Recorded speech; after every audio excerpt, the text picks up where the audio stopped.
his study, the ghoulish Dr. Death announces to his turban-wearing giant Indian servant Jabbar that he has completed his experiments while working in his lab late one night. His delightful method of death by pollen extract will be used to hold hostage the Gotham wealthy until the blind fools pay tribute to him, as he deserves. Dr. Death knows that this crime will attract unwanted attention from the Batman. He decides he must kill the masked meddler preemptively. The only problem is that no one knows the elusive Batman's secret identity. Our delightfully devilish doctor places a challenging personal ad in the newspaper meant to trap the Bat. Wayne spots the fateful ad, which tells him to pick up a letter from the post under the name John Jones. This particular letter announces the time and location of Dr. Death's playful plans to commit that night. Returning home, Bruce Wayne gathers the equipment he needs to become the Dark Knight. He puts glass pellets of choking gas into his utility belt. He also carries suction gloves and knee pads to help him climb the building. The bat-eared Boy Scout drives to the crime scene in his bright red automobile. Clearly inspiring Spider-Man, Batman scales the side of the building with his rope and suction cups. Then he crashes through the window. Two thugs ambush him with guns. They underestimate his agility. Bats knocks a statue over on top of them. Then, while they're both on the floor, the master of the ground and pound punches them repeatedly in the face. They gallantly refuse to give up their employer. Batman threatens to murder them if they don't talk. Jabbar heroically enters with a gun and shoots the Batman in the chest. Despite his wound, the bleeding bat is able to escape by throwing a pellet of choking gas at the giant. Then the battered Batman leaps out of the window. Bruce Wayne places an ad in the newspaper announcing that the Batman accepts Dr. Death's challenge. He visits the family doctor, who is surprised to see him with a bullet wound. Bruce laughs off the doctor's questions and does not explain how he got it. The diabolical Dr. Death is furious that his underlings have failed him. He sends Jabbar to kill a man named John P. Van Smith, who foolishly refuses to pay his tribute.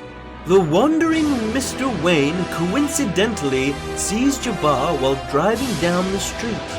Then he follows the huge assassin. Jabbar blows poison at Smith from behind. Then our Indian hitman bolts the scene. Sadly, Bruce saves the man's life by covering Van Smith's mouth with his hand, preventing him from breathing in the gas. After the deadly cloud disapparates, Bruce tracks Jabbar. The interfering detective follows the giant back to Dr. Death's hideout. Later, he returns as the Batman. The Batman breaks through Dr. Death's window with a glass cutter. He instantly takes down Jabbar by choking him to death with his bat rope. The desperate Dr. Death escapes his persecution through a trapdoor in the ground. Batman follows him through the door. Death runs back upstairs and, realizing that he is cornered, returns to his under-siege laboratory. Dr. Death grabs his chemicals. He intends to throw the vicious vial at the Batman, but Bats grabs a fire extinguisher and hurls it at Dr. Death, which makes the explosive chemicals fall to the floor. The chemicals ignite in a terrible blaze. The entire laboratory goes up in flames. The defiant doctor stands in the fire and laughs at the Batman for being a fool. The Batman remarks that Dr. Death has gone completely mad. Dr. Death dies in the fire. Or So it would seem. Hey, this is Jack, and welcome to Bat Signals. We're about to do our third installment looking into why DC Comics felt they needed to invent Robin. This story comes the first supervillain that Batman will ever face, Dr. Death, in Detective 29.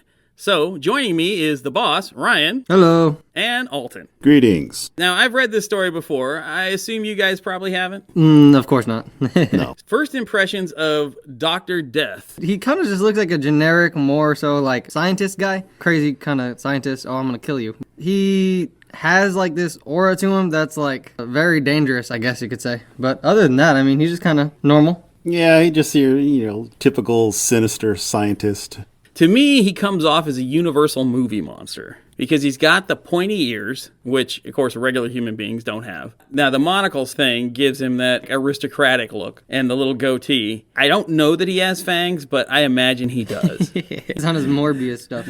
And then, of course, he has henchmen. This is the first with dramatic henchmen in the giant Indian henchman Jabba, who's wearing a turban and is eventually strangled by Batman. I was looking at him, and he doesn't look very menacing. He's just kind of one of those goons that you get ordered around, and that's about it. Yeah, he just comes off as a, big dumb thug. He's definitely supposed to be a big dumb thug. He reminds me of the Bond villain. You have the head Bond bad guy, right? Whoever it is, Blofeld or Goldfinger. And then they have their number one henchman, Stomper, or somebody like that. Baptista played Mr. Ving. That's what Jabba reminds me of. Now, of course, this is before James Bond, so if there was any borrowing, it was the Bond people. That's what Jabba reminds me of. He's a costumed assassin, so he has that superhero, supervillain henchman thing going, but he doesn't do a whole lot in this. I mean, he attempts to kill one person with death dust, but he fails. What was your favorite parts and least favorite parts in the story? Favorite part has to be the intro. It goes on as normal, and then you just see Batman in like the smallest buggy car that's like ever possible. I don't know why they like have a bat driving around in a normal red car. That's very conspicuous. I'd say the favorite part is when he finally meets up with Dr. Death and chasing him around. Dr. Death finally just, in an act of desperation, I guess, Tries to blow him up.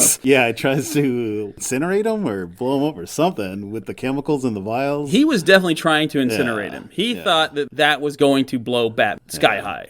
My favorite part of this was the way this thing is written, where you have the action going pretty quickly, but the artwork gets a chance to actually, for the first time, to tell some of the story. When Batman breaks into the window on Dr. Death, you see the bat shadow across the bad guys. That looked really cool. You get panels where there are no words because Batman's doing his action, getting in there. I also like Dr. Death's plan. Dr. Death was going to basically have Jabba be a terrorist, go around and poison people, then say, hey, you rich people, if you don't want to be poisoned, you will pay me this much money. It was like the ultimate extortion using a plant extract. Sounds like the most outlandish way to start trying to extort people for money. Yeah, paying tribute? Okay. Exactly. Paying tribute to how great I am. That's pretty much what Dr. Death is saying. And that's the difference between a villain and a supervillain. A supervillain wants you to know it's him. Mm-hmm. He wants you to know, I did it, look at me,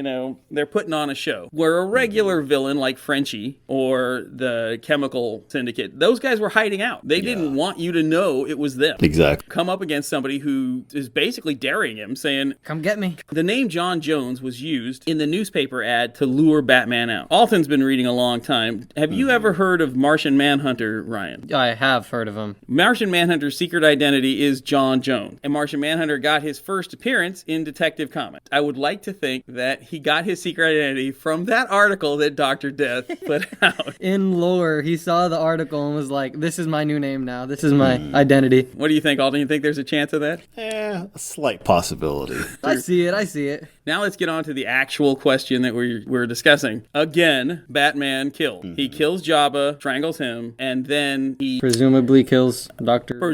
kills Dr. Death. Well, Dr. Death throws the thing himself. Oh, well, presumably lets him kill himself. He lets him kill himself, yeah. He just throws a James Bond quip at the end, death for Dr. Death. What did you guys think of this, Batman's attitude? At this stage of his life, he's just thinking, if you're going to do bad, bad will happen to you. It's really cut and dry for him right now. Because he's not been a hero for very long, I figure he doesn't have like that moral compass of kill or don't kill. So he's just trying to get these villains out of the way. Unfortunately, he's killed 2 normal, like just low-end villains, and he's gonna go on to not kill any super crazy super villains like a Joker that he should kill. So Batman has a different moral code then. That code comes from the entrance of Robin. Death count here so far, we have 3 stories and 2 Batman actually killed you intentionally, and 2 Batman either accidentally killed you or let you die. You, the audience, think about this. Did DC Comics need to lighten this character up? Until next time, atomic batteries to power, turbines to speed. Ready to move out.